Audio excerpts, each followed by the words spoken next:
Bonjour tout le monde et bienvenue à notre deuxième épisode de la saison estivale de NBHL on the Ball. Je suis votre animateur, Mathieu Lafleur-Harewood. On est rendu à l'avant-dernière semaine du calendrier régulier et il y a encore beaucoup d'histoires qui restent à régler. Avec ceci dit, allons tout de suite à l'action qui s'est déroulée le 17 juillet 2012 au Club West Island. Notre premier match vient de la Ligue des U15, c'est Stick Tricks contre Los Tacos. Stick Tricks ont été extrêmement impressionnants cette année, en commençant avec le jeu de leur gardien de but, Nicolas Delor Fernandez. Il a été incroyable pour cette équipe et est en train de devenir l'un des meilleurs gardiens de la Ligue. Sur le plan offensif, Kevin Barbagallo est une bête offensive, menant son équipe au chapitre des buts et des points. Los Tacos ont une saison remplie de hauts et de bas, mais sont revenus de derrière dans leur dernier match pour arracher un verdict nul de 3-3 contre les Grinders avec seulement 2 secondes à faire. Ils vont certainement chercher à poursuivre sur cette lancée avec une bonne prestation ce soir. Sous les projecteurs, ce sera Nicolas Bertillon et Sam Panarinfo qui devront paver la voie pour assurer une victoire à Los Tacos.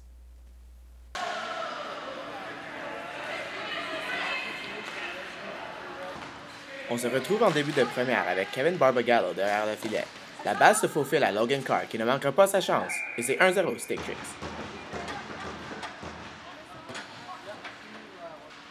Los Tacos menace quelques instants plus tard, mais Sam Panarinfo est incapable de battre le gardien Nicolas Delor Fernandez.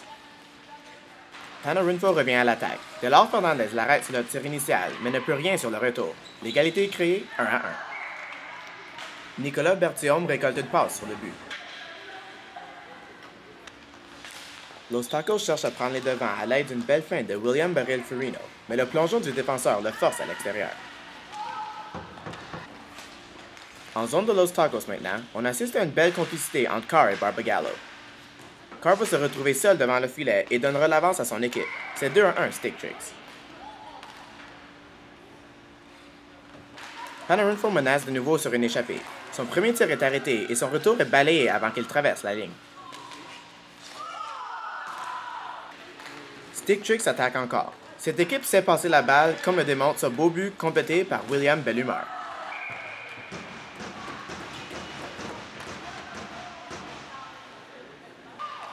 Bellumeur démontre ensuite sa grande vitesse en battant son couvreur à la balle, mais il ne peut battre le gardien Keith Hackett. Pour ne pas être déclassé, Panarinfo accélère pour surprendre les deux défenseurs, mais encore une fois, c'est le gardien qui a le dernier mot. Avec le score maintenant 5-1, Carr va réussir son tour du chapeau avec un brillant tir dans la partie supérieure. Barbagallo récolte un 6e point sur le jeu. Vincent Cournoyer va réussir une mince réplique pour Los Tacos quand il bat son couvreur de vitesse et envoie son tir bas contre Delor Fernandez. La marque à ce point est 7-2. Le pointage final sera 9-2 Stick Tricks. Kevin Barbagallo a joué un fort match en récoltant 1 point sur chaque but, finissant avec 4 buts et 5 aides. Quant à lui, Logan Carr finit avec 3 buts et 3 aides. Michael D'Agostino a été l'autre marqueur. Du côté de Los Tacos, Sam Panarinfo était le plus menaçant, étant à l'origine de plusieurs chances de marquer. Keith Hackett n'a pas mal paru en arrêtant 24 des 33 tirs qu'il a reçus. Notre deuxième partie voit une bataille du numéro 1 contre le numéro 2 de la Ligue K, les Choppers contre les Coupes Longueuil. Les Choppers ont été pratiquement imbattables cette année, menés par les mastodontes offensives Corey Steger, Holden Anderson et Dave Harkness, qui n'étaient pas en uniforme pour ce match. Couplé avec la forte prestation du gardien de but, Justin Manassa, il n'est pas surprenant de voir que ces gars-là ont dominé comme ils l'ont fait cette saison. Mais s'il y a une équipe qui pourrait bien les ralentir, c'est les Coupes Longueuil. Dans le premier match de la saison entre les deux équipes, les Choppers ont battu de justesse les Coupes Longueuil avec une victoire de 6-5. Si les Coupes Longueuil peuvent trouver un moyen d'arrêter les gros canons des Choppers, ça va donner à leur arme principale, Pierrick Kohler, Kevin DeLallo et Richard Guggenberger, la chance de voler la partie pour leur équipe.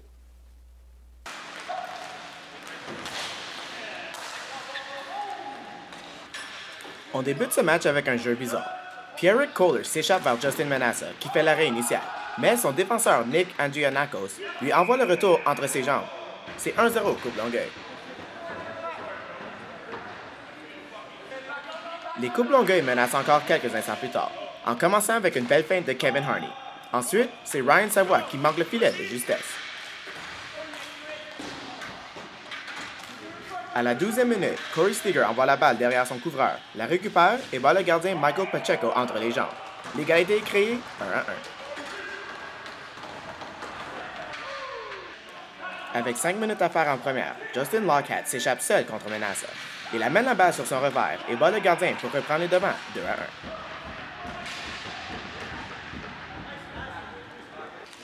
Mais, moins d'une minute plus tard, c'est Seager qui remet tout le monde à la case de départ avec un boulet de canon de la ligne bleue. Le score est maintenant 2-2. Avant la fin de la période, Menasa doit faire 2 arrêts coup sur coup.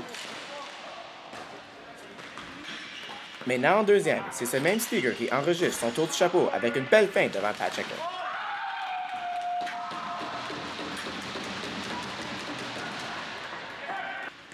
Kohler revient à la charge. Il fait une passe vers Kevin Delalo, qui lui retourne la politesse et déjoue le gardien avec une belle manœuvre. C'est 3-3.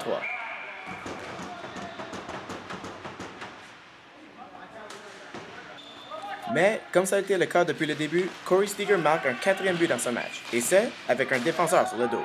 Alex Saint-Laurent récolte sa 4e passe du match. Et, comme si 4 buts n'étaient pas assez, Seager marque son 5e et plus beau but pour clouer l'issue du match. Marque finale, 5-3 Choppers.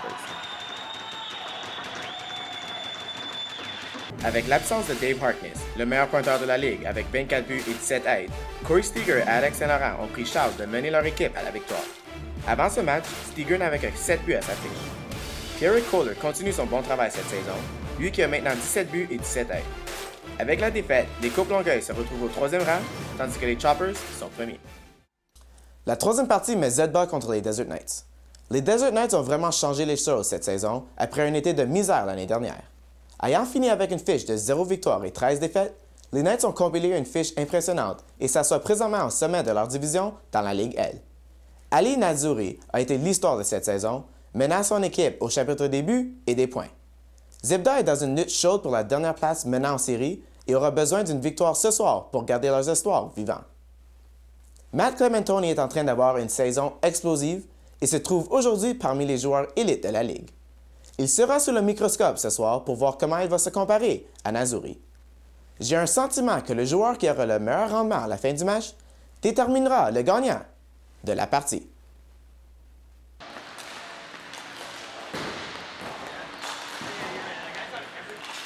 Les Desert Knights vont ouvrir la marque avec seulement 1 minute et demie de jouer. C'est Ali Nazuri qui se démarque de son couvreur avant de battre Andrew O'Reilly dans le coin supérieur. Autour de ZBA d'attaquer, Chris Barnett est incapable de rediriger la passe de main droite derrière le gardien de but, Yanni Benkarou. En zone de ZBA maintenant, Nazuri va recevoir la balle dans le coin et va battre le gardien au-dessus de l'épaule à l'aide d'un tir précis. C'est 2-0 Desert Knights.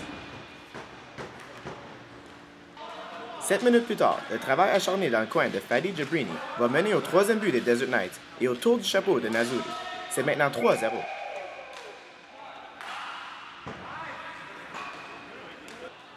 Le joueur étoile de ZBA, Matt Clementoni, va s'offrir 2 bonnes chances de marquer. Il se trouve prendre l'enclave sur sa première chance, mais le gardien fait l'arrêt. Et sur sa deuxième, il s'échappe sur le flanc droit, mais c'est encore Benkarou qui a le dessus. Pour la 4e fois en autant d'occasions, c'est Ali Nazuri qui se retrouve derrière le filet, se fait une passe contre le filet et bat le gardien avec un autre tir précis du revers. À la 11e minute de la deuxième, Nazuri se voit complice d'un but quand il passe la balle à William Hanouf qui marque d'un tir du poignet. C'est 5-0 Desert Knights. Nazuri va ensuite récolter son 6e point et 5e but du match quand il se faufile derrière les défenseurs pour battre O'Reilly. ZBA vont finalement jouer de chance quand Clementoni va récupérer la balle dans l'enclave avant de battre le gardien d'un tir du revers. 6-1 Desert Knights. À la 18e minute, Chris Barnett va s'y prendre à 2 reprises avant de pouvoir battre Benkarou d'un tir sur réception. Ce but menait la marque à 6-2. Le résultat final était 7-3 Desert Knights. Scott Kennedy de ZBA et Jabrini des Desert Knights ont marqué les autres buts. Avec la victoire, les Desert Knights s'assurent de finir premier dans leur division, tandis que ZBA est officiellement éliminé des séries. Fort d'un match de 6 points, Nazuri a maintenant 12 buts et 7 passes en 5 matchs cette saison. Pour notre dernier match, on retourne à la Ligue K et retrouve DNA contre les Broadway Bullies. Le dossier de DNA propose que cette équipe est surclassée dans la Ligue K, mais certainement les joueurs ne le croient pas et les Broadway Bullies ne devraient pas non plus, car ils pourraient se voir bien surpris à la fin de la rencontre. DNA n'a peut-être pas le même talent brut que les Broadway Bullies. On passe aux Gabe Kaplansky, Kenny Scott, Vasil Nechev, Sonny Patel, Jimmy Sirois, mais certainement, ils ont l'éthique de travail et l'acharnement de leur côté. Ces joueurs n'ont jamais abandonné dans un match et même s'ils en ont perdu beaucoup, ils ont toujours été dans le coup. Avec les Broadway Bullies qui se battent pour une première place dans la Ligue K, je peux voir DNA savourer la chance de jouer les troubles fêtes. Avec la jeunesse et la vitesse au menu, le jeu est certainement sûr d'être électrique.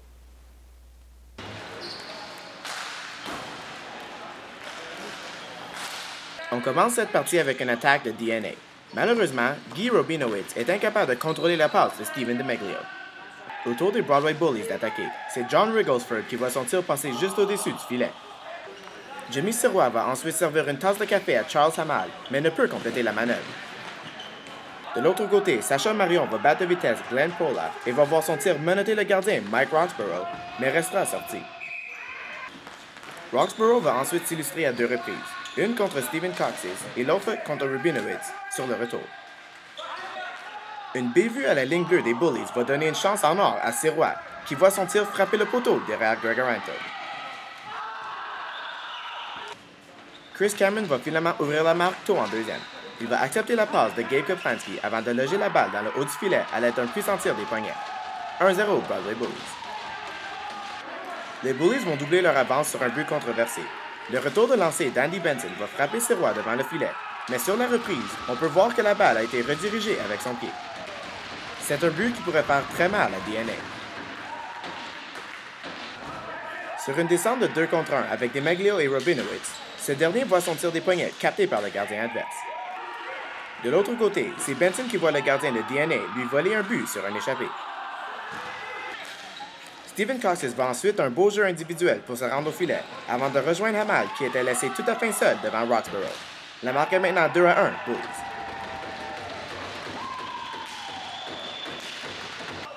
Mais, 4 minutes plus tard, Sonny Patel va clouer l'issue du match quand il accepte la passe de Sirois et envoie un tir foudroyant derrière Gregoranto.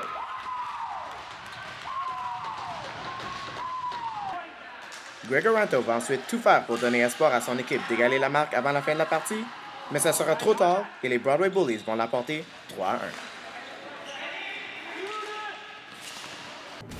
Avec la victoire, les Broadway Bullies s'assurent de terminer dans le top 3 au classement. Ils sont présentement deuxième, 2 points derrière la première place et 1 point devant la troisième.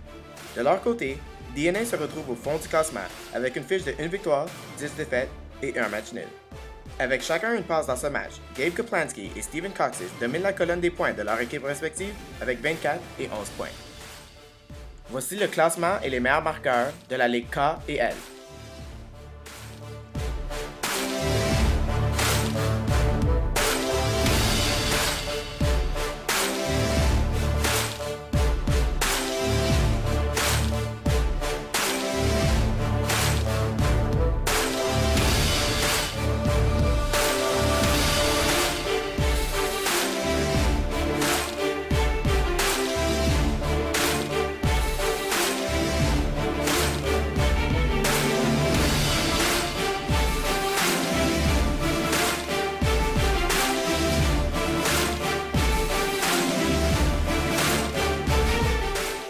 Maintenant, le jeu de la soirée.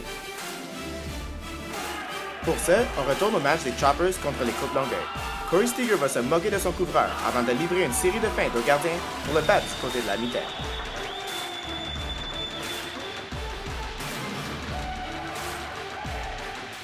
C'est tout pour cet épisode, merci de nous avoir rejoints. N'oubliez pas de nous suivre sur Facebook et de me suivre sur Twitter. Les 2 adresses se trouvent à la bas de votre écran.